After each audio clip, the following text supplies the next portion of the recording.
football's most iconic brands. But the history of so many sports comes with entire chapters written in burnt orange ink.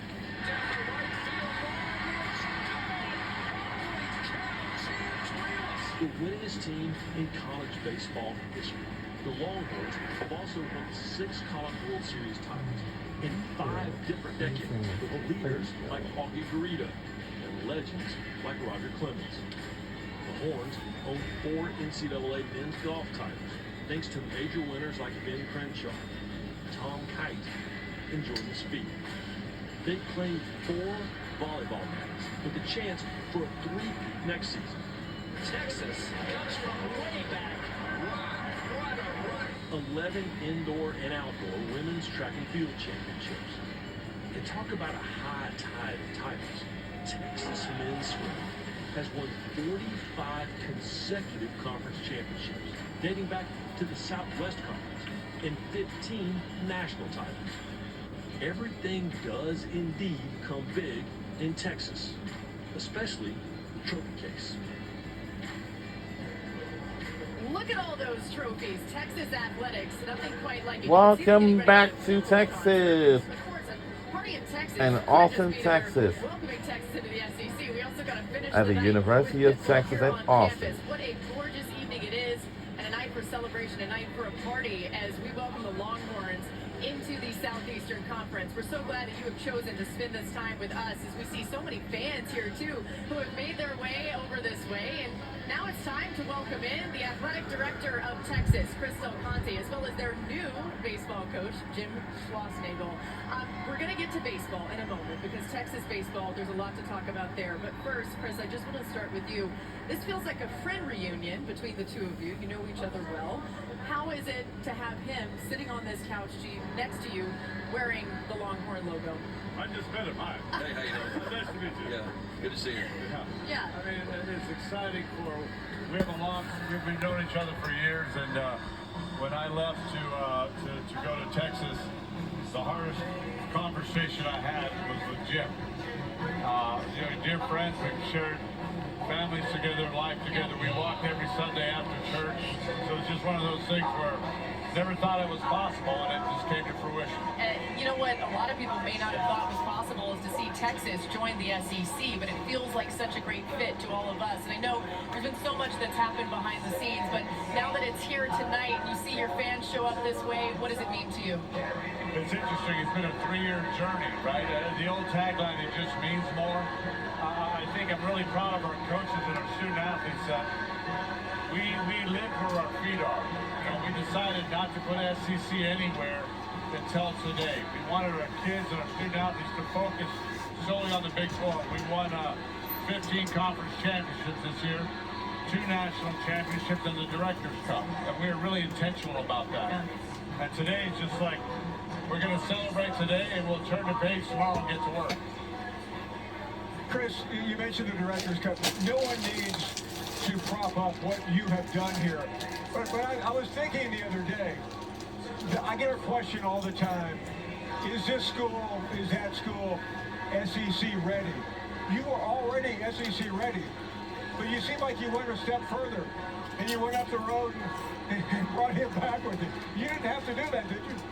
No, I think no one didn't have to do that, but the idea was when we decided to make a change, and it happened relatively quickly, it was, I'm going to go down and see him.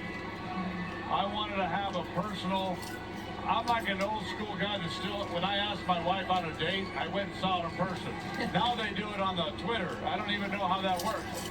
I wanted to have him tell me yes or no. And we sat and we hugged and talked for about an hour about him losing the national championship game and what it meant to him. We've been there 8 times. I saw we did at TCU, so if he would have told me no, I would have gotten in the car and drove away. Coach, so much has been said. I mean, it's almost inconceivable that you were playing for a national championship less than a week ago, but can you put into words, so many things have been said about you, so much has been commented. I mean, how would you describe this last 7 days? I had an idea that it would be nuclear, but I didn't know it would be apocalyptic. but that just shows you the passion of the 12th man, to be honest with you.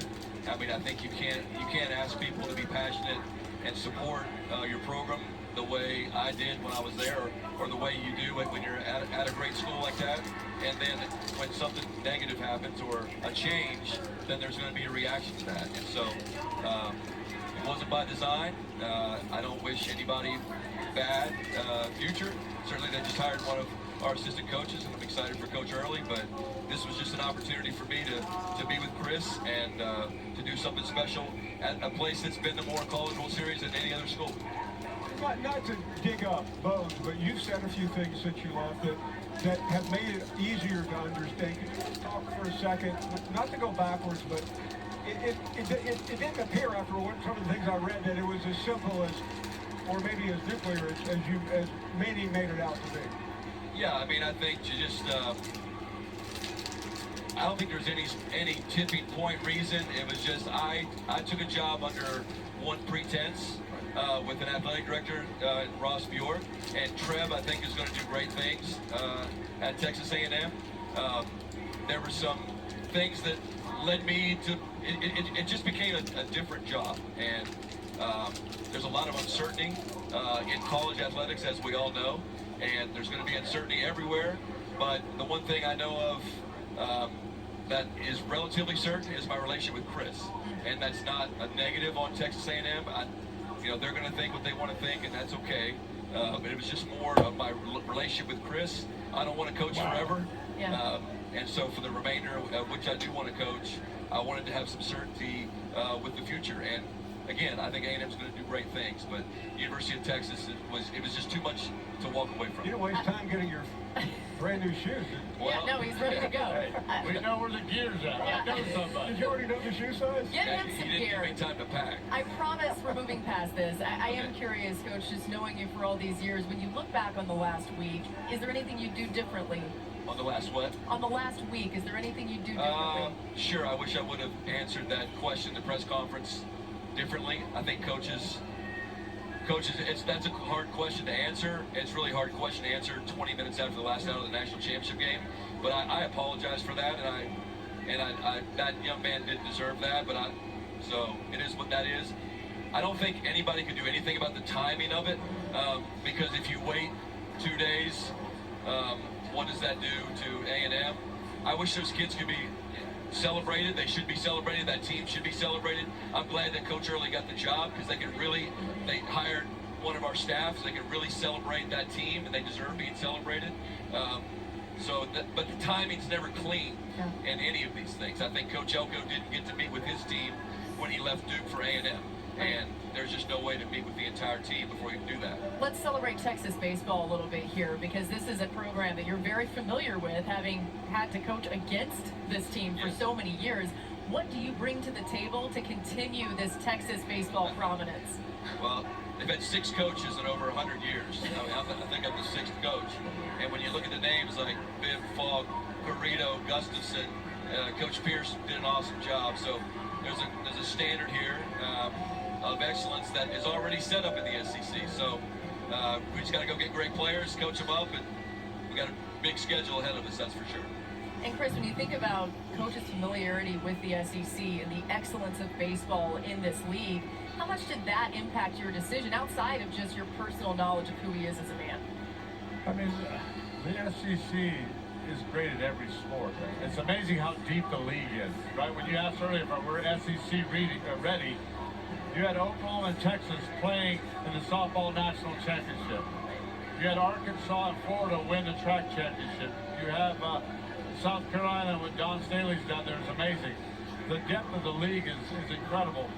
Texas is really a football, baseball school.